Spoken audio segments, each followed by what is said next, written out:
Bonjour à toutes et à tous, c'est Stéphane pour la chaîne Foilier. Je vous remercie de me retrouver chez moi et donc chez vous. C'est passé toute une série de choses assez positives là ces dernières semaines, puisque on a enfin l'impression que les agresseurs sexuels reconnus comme tels ont des peines de condamnation fermes à la hauteur de la gravité de leurs actes. C'est intéressant parce que ça fait partie des effets positifs de MeToo. MeToo, c'est un petit peu le fil rouge de cette chaîne, bien évidemment.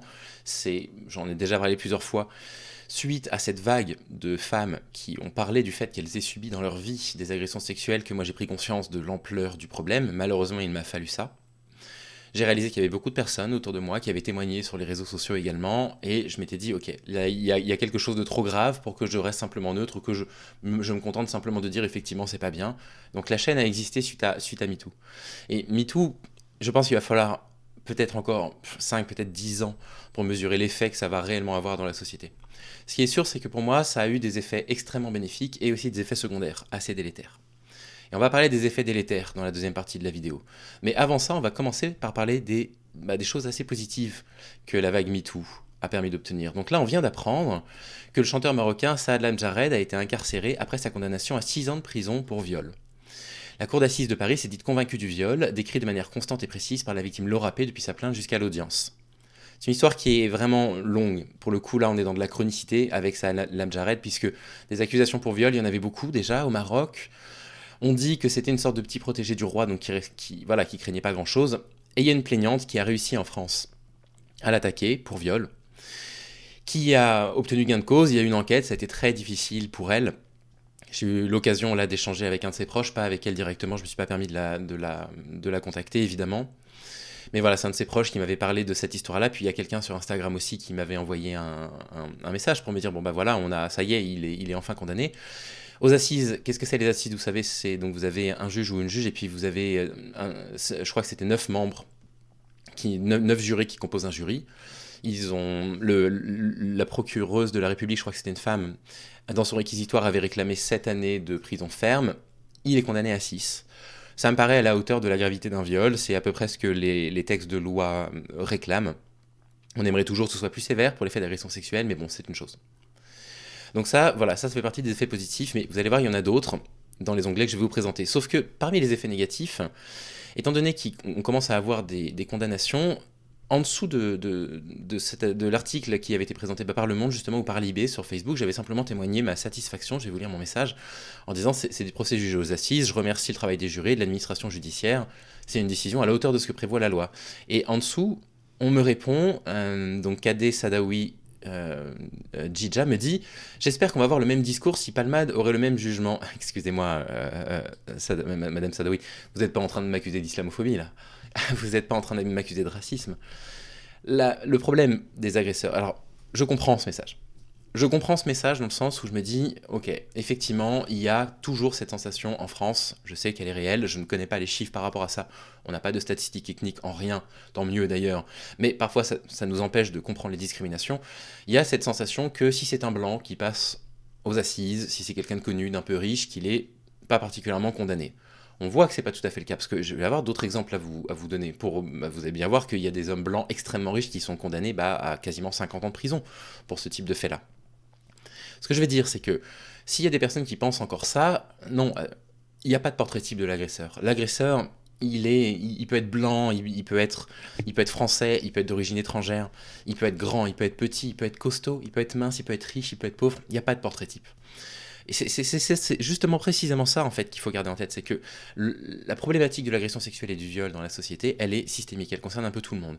Mais l'un des effets négatifs de MeToo, c'est ça, c'est qu'il y a toute une série de personnes qui ont l'impression que, bah, en fait, MeToo, ça va jamais concerner les mêmes types. Et donc, il va y avoir cette montée de types de propos qui mettent un peu la suspicion, genre, ouais, bon d'accord, vous êtes content quand c'est un arabe qui va en prison, là en l'occurrence un marocain, et pour les blancs, qu'est-ce que vous dites? Ça crée une sorte de dissension qui est absolument pas nécessaire, on a besoin d'être absolument soudés par rapport à la question de l'agression sexuelle et de tous les condamner. Parce que là, ce genre de propos, moi, ça me fait penser à Jean-Luc Mélenchon qui avait dit la même chose à propos de Tahabouaf, quoi, en disant si vous l'accusez, c'est parce que vous êtes islamophobe. Et on avait entendu les mêmes bêtises à propos de Polanski, où des personnes nous avaient dit si vous voulez que Polanski fasse de la prison, c'est parce que vous êtes antisémite. Non, mais attendez, ça suffit, quoi. Donc là, on est vraiment, on s'éloigne. En fait, on est dans la problématique MeToo et on s'en éloigne. On veut en faire une question, je sais pas, une question de religion, on veut en faire une question d'origine sociale, on veut en faire une question... Mais ça n'a rien à voir avec ça. Donc il faut toujours recentrer le débat par rapport à MeToo, c'est important. On vient d'apprendre que R. Kelly avait été condamné là, donc pour 30 ans de prison, pour des crimes sexuels. R. Kelly condamné à 20 ans de prison pour pédopornographie. Il avait d'abord été condamné à 30 ans de prison en juin 2022. Et on nous dit, la star déchue de R&B, c'est pas la peine ça le monde. Hein. Elle n'est pas déchue en fait la star, hein. C'est un agresseur. Il s'est déchu tout seul. Hein. C'est pas du tout quelque chose qui lui est arrivé. Déchu, il y a cette notion de vous étiez au sommet, puis d'un seul coup vous tombez sans trop de raison. Pas une star déchue quoi. C'est un agresseur sexuel grave. Du coup, pédocriminel également. Et donc là, on apprend que le jeudi 23 février, elle a été condamnée à une peine de 20 ans de prison pour pédopornographie devant une cour fédérale de Chicago. Elle ne va pas s'additionner à celle qu'il a reçue malheureusement à New York en 2022. Ça, j'ai du mal à comprendre comment ça fonctionne. Et également, et c'est très bien, on vient d'apprendre que Harvey Weinstein est condamné à 16 ans de prison pour viol, mais ça, cette fois-ci, ça va s'additionner à la peine qu'il avait reçue jusque-là. Donc il purgeait déjà une peine de 23 ans d'emprisonnement pour viol et agression sexuelle. Il vient d'être condamné à 16 ans de prison supplémentaires à Los Angeles pour des faits similaires. Tout ça, c'est très positif. C'est, je pense, l'un des effets positifs principaux de MeToo. C'est que ça y est, en fait, la question du viol est devenue une question de société, et le fait que ça devienne une question de société, c'est pas anodin. Le fait que ça devienne une question de société, ça fait que, en fait, il y a une sorte de poids social qui va peser sur toutes les autorités qui sont chargées de régler cette question-là, la question des agresseurs sexuels et des viols. C'est parce que la société se sent de façon absolument commune impliquée par ce qui est en train de se produire qu'il y a une réponse judiciaire et policière derrière. Évidemment qu'il y avait déjà des agresseurs sexuels qui étaient condamnés, mais là on a l'impression que ça y est, les grosses affaires, les affaires qui sont symboliques finalement, parce que MeToo c'est quand même parti, alors Harvey Weinstein c'était balance ton porc, mais vous voyez c'est un mouvement qui est parti de Weinstein, ça y est ils sont condamnés. R. Kelly, il y avait des associations de victimes, on n'a malheureusement pas pu juger Michael Jackson de son vivant, il n'a jamais été condamné officiellement. Michael Jackson, ou alors je dis des victimes, je crois qu'il n'a pas fait de prison ferme. Et là, voilà, là ça y est, R. Kelly, lui, il est vivant, lui, il prend une peine de condamnation. Et ça, c'est important. Et ça montre qu'on est tous sur la bonne voie par rapport à ça. Que le travail qu'on fait autour de MeToo, il est positif. On va pas convaincre tout le monde, c'est une évidence, et on va tout de suite parler des effets néfastes aussi que MeToo produit dans la société. Parce qu'il y a des vrais effets néfastes, qui sont les réponses masculinistes, quoi. C'est-à-dire que c'est pas un effet néfaste, c'est plutôt un effet secondaire. C'est-à-dire que, voilà, MeToo arrive, il y a une élévation pas forcément une élévation, mais ça, il y a une prise de conscience collective que les femmes, elles sont violées, quoi. Elles sont violées de façon systémique dans cette société et agressées. Les gens en prennent conscience, il y a une réaction masculiniste pour essayer de justifier le viol. Et on va en parler de la justification du viol. Donc moi, je suis quand même très satisfait de ce qui est en train de se produire en ce moment, parce que ces personnes-là qui sont condamnées fermement, c'est des symboles. C'est des personnes qui sont puissantes, c'est des personnes qui sont, vous voyez, de toute origine. Vous avez un afro-américain, vous avez un blanc juif ultra riche, vous avez un chanteur marocain. Vous comprenez la problématique du viol, personne ne dit, mis à part évidemment les gens d'extrême droite qui sont convaincus de ça, personne ne dit que le viol c'est le fait de personnes issues de l'immigration, parce que c'est probablement faux. On n'a pas de statistiques de toute façon pour l'affirmer, que c'est probablement complètement faux, et qu'on voit bien que c'est une problématique qui touche tout le monde. Maintenant, voilà. Comme je vous disais, émancipation des femmes, on parle des droits des femmes, qu'est-ce qui se passe? Réaction masculiniste très forte, Andrew Tate qui débarque de nulle part, les gens comme Stéphane Edouard qui font de l'audience, etc. Malheureusement, c'est attendu. Si vous lisez un petit peu de littérature féministe, je vous ai déjà donné des idées de lecture, vous savez que c'est systématique. À chaque fois qu'il y a des mouvements d'émancipation des droits des femmes, il y a des réponses masculinistes très fortes. Et parmi les réponses masculinistes qu'on trouve là actuellement, en fait, on trouve des personnes condamnées parfois pour violence conjugale, condamnées pour injures sexistes et misogynes, qui trouvent des échos dans des médias pour venir se justifier. Alors quand Léo Grasset le fait, il le fait sur sa propre chaîne. Ça me dérange, mais il le fait sur sa propre chaîne. MJ le fait sur sa propre chaîne. Ok, pas de problème. Ils le font sur leur propre chaîne. Mais parfois, on leur donne des tribunes. On leur donne des espaces pour leur permettre de justifier, et ça donne des trucs catastrophiques. Donc je remercie à la personne qui m'a envoyé ça sur Instagram. Voilà, je vous présente Alexis Villain. J'avais jamais entendu parler de ce garçon. J'oublierai son nom dès l'instant où cette vidéo sera en ligne. C'est un ancien candidat de télé-réalité qui avait joué dans les Princes et les Princesses de l'amour, qui avait été condamné à 18 mois de prison, dont 9 ferme. Il a été condamné depuis à une nouvelle peine de prison, on nous dit en décembre 2022, de plus de 3 ans de prison. Et donc Sam Dira, qui je ne sais pas du tout qui c'est, mais 1,8 million d'abonnés, je pense qu'il y aura des gens dans les commentaires pour me dire qui c'est, l'invite pour expliquer ce qui s'est passé. Et ça donne un truc complètement aberrant. Moi, je ne comprends pas qu'il ait sorti cette vidéo-là, ça me dira, parce que il a l'air d'avoir la tête sur les épaules, ce jeune homme. Je vais pouvoir vous le prouver dans un instant. Et on écoute un petit peu donc la défense d'Alexis Villain par rapport à sa condamnation. Bonjour Alexis Villain, on s'était rencontrés il y a plus d'un an maintenant quand tu avais participé à l'époque au Prince et aux Princesses de l'amour saison 8. Tu étais le prétendant de Kéline, tu t'étais mis tout le casting à dos et Alix à cause d'une blague misogyne qui n'était pas passée à coup de... Blague misogyne, bon, je l'ai retrouvé. C'est pas vraiment une blague, hein, ça ressemble vraiment à une agression sexiste. C'est passé deux choses. Voilà ce qui s'est passé. Alexis Villain est l'un des prétendants des Princes de l'amour 8, donc j'imagine que c'est la 8e saison. L'investisseur immobilier de 27 ans. Oh, pourquoi ça m'étonne pas qu'il est investisseur immobilier, ce mec? J'aurais peut-être même dit coach en crypto-monnaie. Donc, il s'est permis des blagues déplacées à des prétendantes. Une jeune femme, intriguée par son don de médium, oh la vache, de mieux en mieux, lui a demandé ce qu'il ressentait en touchant sa main. Il répond « Je me sens devenir dur ». Pardon, mais ça, en fait, à mon avis, ça peut être caractérisé comme une agression sexiste. Furieux, Nicolas, l'un des jeunes hommes venus séduire Alix. Attends, je comprends pas, il y a plusieurs hommes qui séduisent une femme, ça a l'air formidable. Donc Nicolas, qui est venu séduire Alix, a raconté un autre fait qui s'est passé hors caméra. Alexis a jeté sa carte bleue par terre pour voir s'il y a des femmes vénales. Ok, tu peux considérer que c'est de l'humour, on a le droit de considérer que c'est de l'agression sexiste.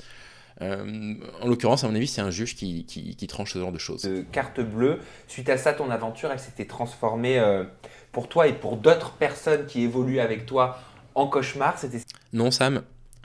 Il y a des choses que tu as bien dites dans cette interview, c'est pas toi que je vise avec cette vidéo-là.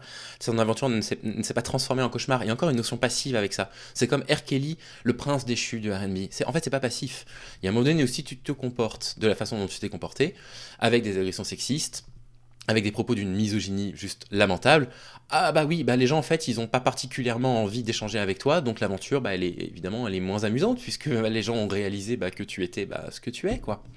Et ça c'est bien d'ailleurs que les personnes réagissent aussi à ça. Là aussi on est dans un effet positif de MeToo, on peut en parler de ça rapidement. Le fait que maintenant il y a un certain nombre d'hommes qui reconnaissent que c'est qu'une agression sexiste et qui interviennent, c'est très bien. Ce qui ressortait sur les réseaux sociaux. Et quand tu as contacté mon équipe, mi-août, je crois, si je ne me trompe pas, tu nous as dit, voilà, j'aimerais m'exprimer parce que entre-temps, j'ai fait de la prison. Oui, j'en avais parlé sur Aja, on en avait parlé sur Aja également quand l'information était tombée. Et tu as dit à un membre de mon équipe avec qui je travaille, tu lui as textuellement dit, la télé m'a envoyé en prison. Oui, la forme passive. C'est la télé qui m'a envoyé en prison. C'est pas du tout le fait qu'il ait frappé au moins une de ses ex-compagnes. Je n'arrive pas à trouver d'infos fiables sur Alexis Villain. Je n'y arrive pas. J'ai lu à peu près tout et son contraire. Condamné en tout cas pour une agression sur une femme, déjà ça c'est sûr. J'aimerais dans un premier temps te poser la question suivante. Comment la télévision peut être responsable de ton passage en prison? Et on va en parler en toute transparence, puisque tu as été condamné à 9 mois de prison ferme pour violence conjugale et 9 autres mois avec sursis probatoire. Pourquoi la télé t'a envoyé en prison? Avant de le laisser répondre. Quand je parle des faits néfastes de MeToo, c'est ça. C'est-à-dire qu'en fait, ce qu'il va vous dire là, c'est pas lui qui l'invente.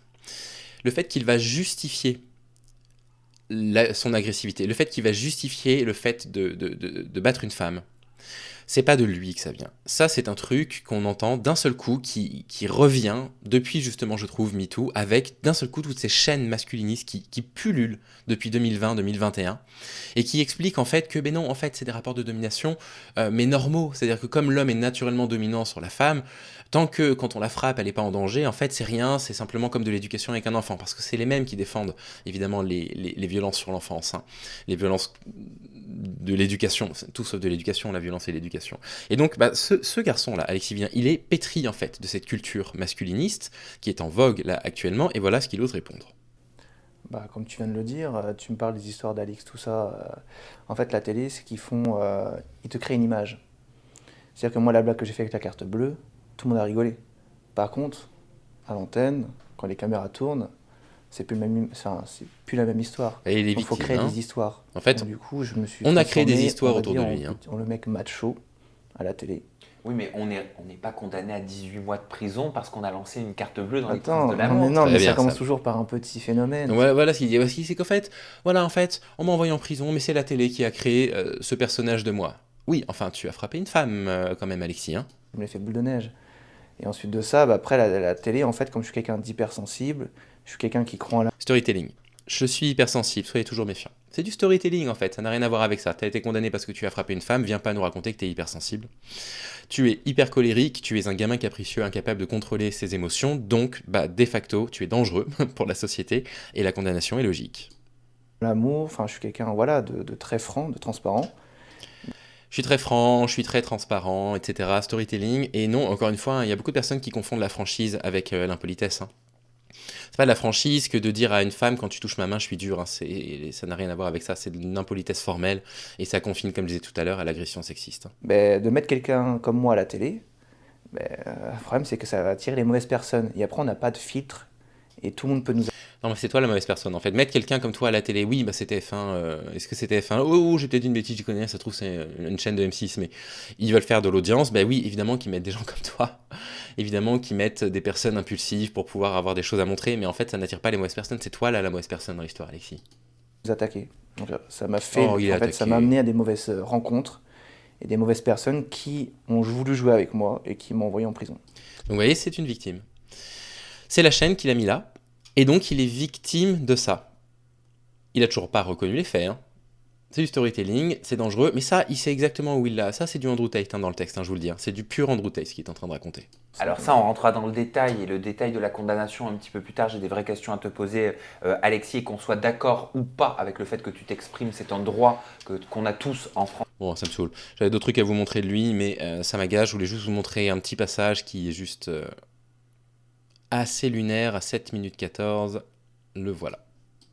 Les faux culs, etc. Je suis quelqu'un d'impulsif, ça peut se voir. C'est-à-dire que ça peut avoir un impact, ça a pu avoir un impact négatif sur toi? Bien sûr, au moment où j'étais en train de perdre ma mère, je l'ai perdue un mois après l'émission de télé, personne m'a soutenu. Donc je suis sincère, tout ça a eu un impact négatif sur moi, j'étais en train de perdre ma mère. C'est du storytelling, en fait, il se fait passer pour la victime, il essaie de créer de l'empathie autour de lui, alors qu'il est coupable. Bon, à un moment donné, il parlait d'un truc à Mister France, où il avait été attaqué pour diffamation, menacé d'être attaqué pour diffamation, je crois, simplement parce qu'il n'a pas été élu, donc il s'est énervé, donc il a dit que c'était truqué, etc. Bon voilà, c'est un pauvre type, quoi. Dans l'interview, j'ai vraiment la flemme, je suis monté dans les aigus là, j'ai vraiment la flemme de vous retrouver le passage exact, donc voilà également ce qu'il ose dire.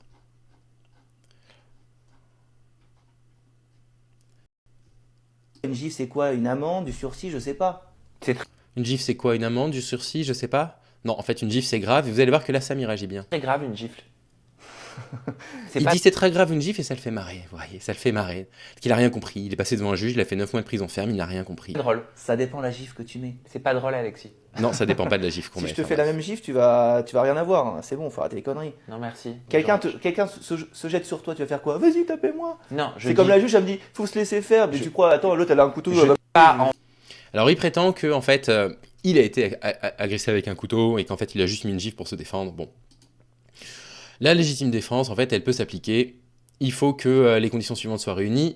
L'attaque ne doit pas être justifiée, il ne doit pas y avoir de motif, et vous allez voir qu'il y avait un motif, puisqu'une des raisons pour lesquelles, là, je vais tout de suite vous le dire, en fait, il a exigé qu'elle déverrouille son téléphone pour qu'il puisse le regarder, elle a refusé, et elle s'est énervée, elle a bien eu raison de refuser. La défense doit se faire pour soi, donc là, on y est. La défense doit être immédiate, la défense doit être nécessaire à sa protection, elle doit être proportionnelle. Donc en fait, si elle t'a attaqué avec un couteau, t'aurais été dans le cas d'une défense largement proportionnelle si t'avais juste mis une gifle pour qu'elle lâche le couteau. En fait, là, t'es en train de nous prendre pour un con, là, Alexis. Bref. Je pense qu'on est à une période très très intéressante, vraiment absolument passionnante, où on va voir... Très sincèrement, moi je suis ni optimiste ni négatif, je pense qu'on est sur une corde, on est vraiment sur une corde. On marche là on marche sur... Je sais même pas comment l'exprimer clairement. MeToo en fait offre une vraie piste de réflexion commune. On est dans cette piste de réflexion actuellement, et j'ai l'impression qu'on tangue. J'ai l'impression que d'un côté, on tangue de temps en temps, on arrive à faire entendre nos voix, à faire accepter aux gens que les fausses accusations, ça n'existe pas, etc., que il faut toujours soutenir les victimes. Et les gens commencent à entendre ce discours-là, et d'un autre côté, c'est l'effet secondaire de MeToo. Il y a une telle montée des masculinismes, et je pense qu'on est assez ignorant de la puissance de frappe qu'ont ces chaînes masculinistes et ces ouvrages masculinistes, etc., qu'il y a aussi un mouvement de résistance qui contrebalance complètement de l'autre côté. Et je pense qu'on est sur une corde raide là, qu'on peut basculer d'un côté comme de l'autre, que cette prise de conscience collective, on a l'impression qu'elle se pérennise, parce que, mine de rien, MeToo, ça fait 5 ans. qu'on a l'impression, enfin bientôt 5 ans, on a l'impression que c'est en train de se pérenniser. Moi je pense que c'est très fragile. Je pense que les effets secondaires du MeToo, c'est l'augmentation du masculinisme dans la société de façon très forte, mais du masculinisme théorisé. C'est-à-dire que voilà, maintenant il y a des théories pour expliquer pourquoi les femmes mentent, pourquoi c'est normal de frapper une femme, etc. Des trucs qu'on n'avait jamais entendus auparavant, que personne n'aurait jamais osé dire.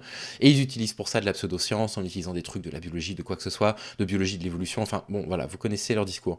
Et je pense que c'est intéressant parce que là actuellement, il y a quand même tout un tas de signes qui sont quand même rassurants. Il y a des agresseurs qui sont passés entre les mailles du filet récemment.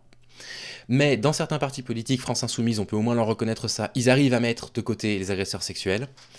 La justice commence à condamner des personnes puissantes, des personnes qui sont symboliques de ce mouvement-là. Donc tout ça, c'est positif.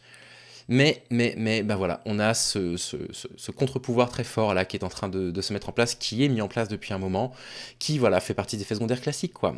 Les femmes réclament plus de droits à l'égalité, les hommes crient à la crise de masculinité et justifient leur comportement.